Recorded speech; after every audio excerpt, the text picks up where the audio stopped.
dia, meus amores, tudo bom? Quarto ano? Então vamos nós para mais uma aula de geografia, né? Então a parte de geografia, esse bimestre, nesse módulo 2, a gente estudou as atividades do estado, do espaço rural e agora a gente vai ver as atividades do espaço urbano.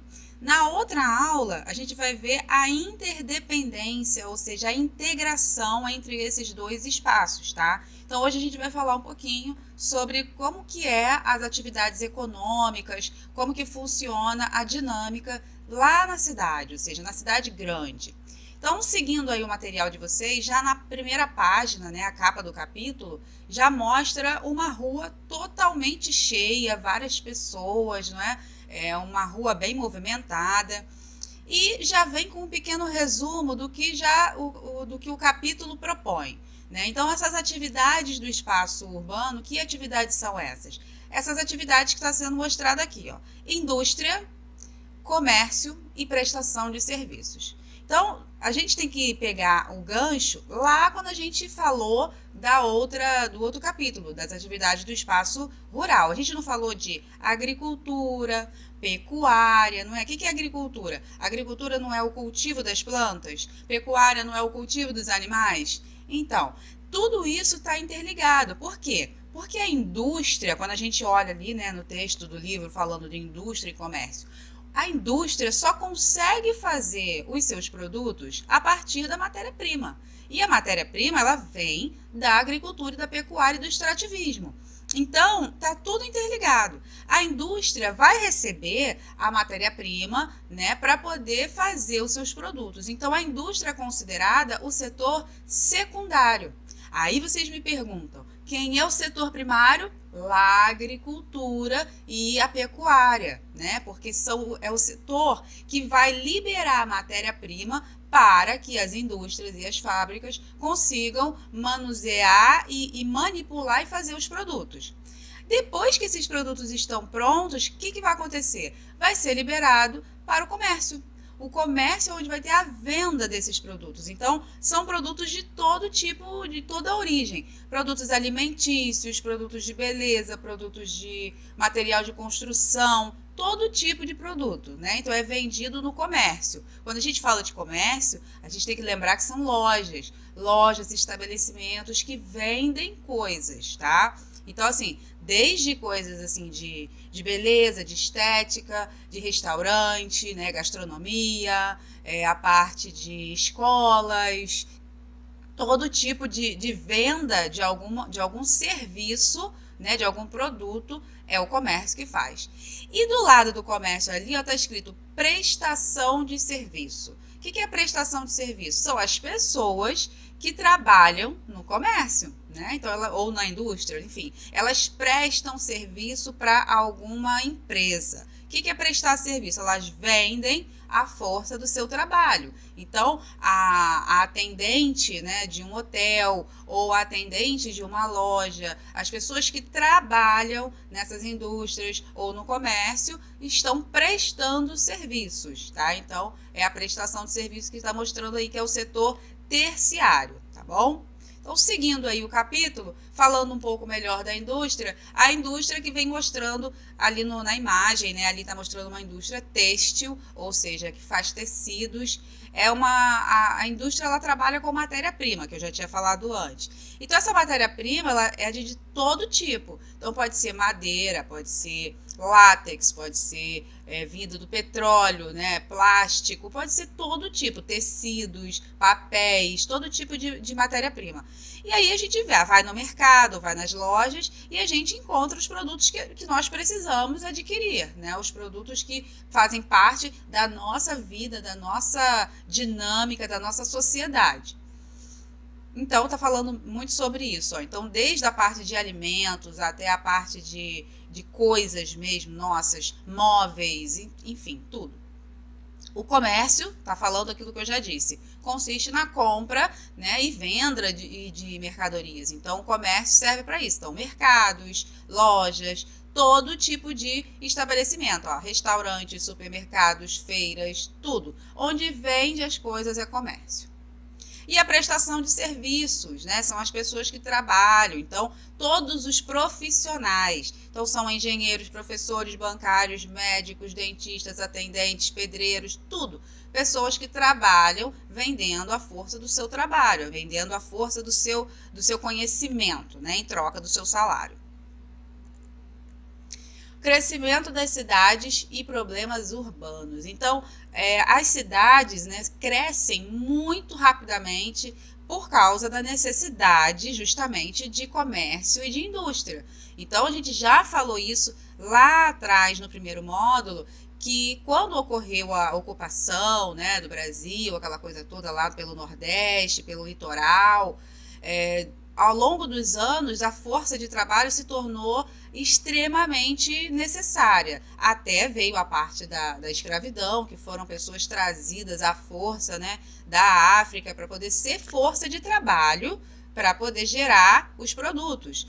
Então, assim, o crescimento das cidades tem a ver com isso, tem a ver com a necessidade de trabalho. Então, as pessoas precisam trabalhar e as empresas precisam de funcionários. Então, por isso, as cidades crescem demais. Então, crescem em níveis assim desproporcionais, digamos assim. Por quê? Porque não tem uma organização. Nessa foto aqui, ó, tá vendo? Tem uma favela mostrando. A favela é um tipo de lugar onde as pessoas moram, onde não tem organização. Não é porque é no morro. Tem muitas casas que são construídas em terrenos inclinados e está tudo certo. Só que, no caso das favelas, né, que estão distribuídas por todo o Brasil, é um crescimento, é uma construção irregular, na maioria das vezes, e sem um cuidado com as regras, né, de construção. Então, são construções, às vezes, com perigo, né, de deslizamento, e pessoas que vivem em condições de vida que não são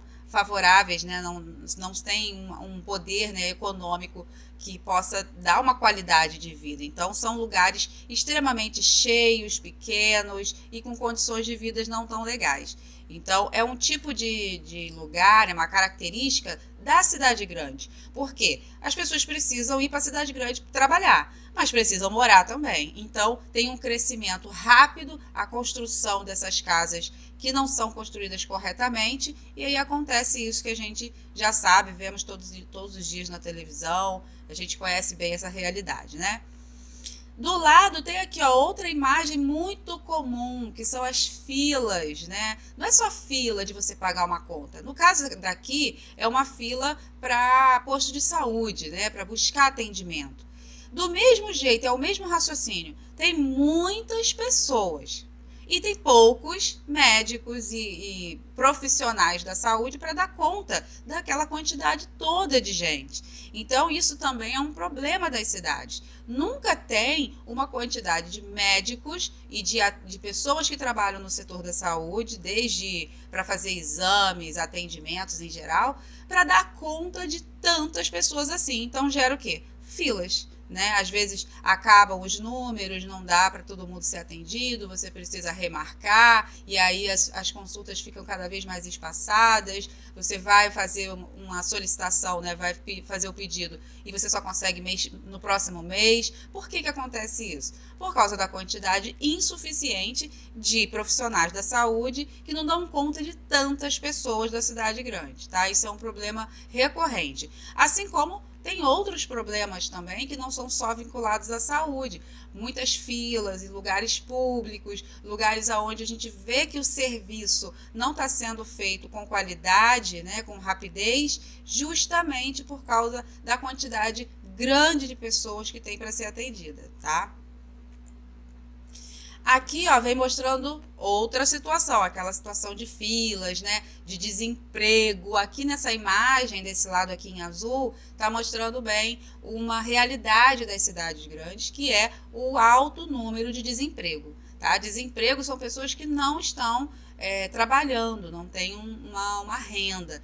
Então, isso é uma coisa muito complicada no sentido de, como a pessoa não tem a sua renda, não trabalha numa empresa, não tem sua carteira assinada, não tem o seu dinheirinho todo mês, né, na conta, vai ter que ter o dinheiro de alguma maneira, certo? Então, a maioria das pessoas que ficam desempregadas vão para o setor informal. O que é o setor informal? Vão fazer coisas autônomas. Vai fazer unha, vai ser camelô, vai vender coisas. E aí a gente sabe que o setor informal, muitas das vezes, não condiz ali com a lei, né? Então pode ter problemas ali com legislação, problemas com a polícia, enfim. Pode recorrer a esse tipo de prática de uma maneira que não é correta. Então, é um grande problema das cidades também, tá? As cidades muito grandes, às vezes, não dão conta de comportar todas as pessoas para trabalhar. E aí, o desemprego aumenta. E do lado em rosa aqui, vem mostrando outra realidade terrível, né, das cidades grandes, que causa muito estresse, um problema sério no deslocamento das pessoas, que são o trânsito, né? O trânsito é inevitável numa cidade grande, visto que ela é grande. Então, tem vários lugares onde as pessoas precisam acessar, seja para morar ou para trabalhar, precisam se deslocar, não tem jeito. E tem muitos carros. Então, todo mundo vai lá, nem todo mundo tem, mas eu digo assim, muitas pessoas têm seus carros próprios. Então, todo mundo indo de carro trabalhar, o que vai acontecer? Vai acontecer o trânsito. Ah, professora, mas e se tivesse ônibus e metrô para todo mundo? Se tivesse, né, gente? Porque esse aqui é o problema. O Brasil, ele não dá conta de ter um transporte público de qualidade, de referência, com respeito, sabe, direitinho, para todas as pessoas. Se fosse assim, tava ótimo, todo mundo pegava metrô, todo mundo ia com seu ônibus direitinho. Só que não tem quantidade suficiente, é o mesmo problema que a gente estava falando desde o início da aula. Então, as pessoas vão com seus carros, beleza, tanto pelo conforto quanto pela rapidez. Mas é isso aí que acontece, ó, um trânsito terrível, não é? Isso, infelizmente, é uma realidade. E aqui na última parte do texto, do livro, vai falando dos contrastes, né? Então, a gente fala de contraste, quando essa palavrinha significa coisas muito diferentes. Por exemplo, o preto e o branco. Não são cores opostas. Então, o contraste na cidade grande é isso. São coisas muito diferentes no mesmo espaço, né? Na cidade grande. Então, a gente vê, por exemplo, as paisagens aqui, ó, lugares onde tem uma grande quantidade de prédios, casas, lugares onde você vê que é atual, né? Prédios com uma tecnologia de construção muito avançada, muitos andares, carros, garagens, shoppings, lugares assim bem atuais. E ao mesmo tempo, no meio da cidade, olha o que a gente encontra aqui, ó. Museus, lugares onde tem uma arquitetura, né, que é muito antiga, então é tombada pelo patrimônio histórico. Para quem não sabe o que significa isso, é um patrimônio cultural. Então, a construção de casas antigas que tem assim toda uma pegada da época do colonialismo, né? Então essa arquitetura é igual a Barra de São João. Barra de São João tem muitas casas ali na Beira-Rio que não podem ser mudadas à fachada. Por quê? Porque aquilo é patrimônio cultural, né? Tem toda uma história relacionada àquela arquitetura, aquela forma daquelas casas, né? Aqui é a mesma coisa, tá mostrando, tá vendo? Então, são os contrastes que acontecem na cidade grande. Assim como outros lugares, até cidades pequenas, mas é uma coisa a se observar, né? Principalmente no Rio de Janeiro tem muitos lugares, museus, casas antigas, né? Que são o nosso patrimônio cultural, ou seja, que mostra a nossa história, o nosso passado, né, como Brasil, a nossa história, e é preciso que a gente permaneça conservando, né, esses lugares. E aqui desse lado da imagem está mostrando, ó, podemos observar uma área urbana com infraestrutura. O que é infraestrutura? Toda preparada. A rua pavimentada, tudo direitinho, água encanada, casas lindas, prédios maravilhosos, luxuosos. E do outro lado a gente tem aqui o que? Ó, casas populares, favelas, lugares sem infraestrutura, sem água direito, sem encanamento, ou seja, com uma realidade completamente oposta, ou seja, os ricos aqui e as pessoas mais pobres aqui. Isso numa mesma cidade. Então, isso é um grande contraste que é observado nas cidades grandes do Brasil. Do Brasil e do mundo, infelizmente. Mas no Brasil a gente vê que, assim, pelos anos que a gente já conhece as cidades grandes, já sabe como elas funcionam, isso aqui poderia ser mudado, essa realidade para essas pessoas poderia ser melhorada, né? Mas infelizmente a gente sabe que não é. Então vocês, como crianças, agora vocês serão adultos, vocês serão eleitores, vocês serão pessoas aí que vão ocupar esse mundo e fazer de uma forma melhor. É bom que vocês já cresçam sabendo da responsabilidade que vocês têm nas mãos quando vocês forem adultos, de tentar, de uma melhor maneira, favorecer e mudar a nossa realidade, né? Essa realidade dessas pessoas. Porque a gente está na nossa casa, a gente está confortável, a gente tem a nossa vida, né, bonitinha, mas tem muita gente que não tem a mesma facilidade que nós. Então a gente também tem que pensar neles, tá? E é isso, vamos focar nos estudos, vamos ler o material, tá? Em casa vocês depois vão fazer os exercícios que estão nessa página aqui, tá? Essas duas páginas bonitinho. Na página 302, é só falar sobre isso, ó, tem a foto para pesquisar, vocês não precisam imprimir, tá? Se vocês quiserem, vocês só achem, façam a pesquisa na internet e manda para mim pelo Zap. Não precisa imprimir, porque vai dar um trabalhão e a gente sabe que nessa época de quarentena, né, de isolamento social, os lugares não estão abrindo, então não vou cobrar isso de vocês. Mas a pesquisa na internet vocês podem fazer, que é só baixar a imagem, né, printar a tela e mandar para mim. Fala lá, ó, a parte de história, página 302, o exercício, tá bom? E ó, dúvidas, pode mandar pela plataforma, pode mandar pelo Zap. Não se esqueçam de fazer os exercícios direitinho, leiam o material. Se não entendeu alguma coisa do vídeo, se não entendeu alguma coisa da matéria, volta de novo no vídeo, vê novamente, ou pode falar comigo também, tá? Eu quero que vocês saibam que eu estou à disposição para tirar as dúvidas de vocês e eu espero que todos vocês estejam conseguindo compreender o conteúdo. Tá? É importante que a gente continue estudando sempre, para que a gente não passe esse tempo sem evoluir, sem absorver conhecimento, tá? Um grande beijo para vocês, meus lindos, estou com muita saudade. Fiquem com Deus e até o nosso próximo encontro.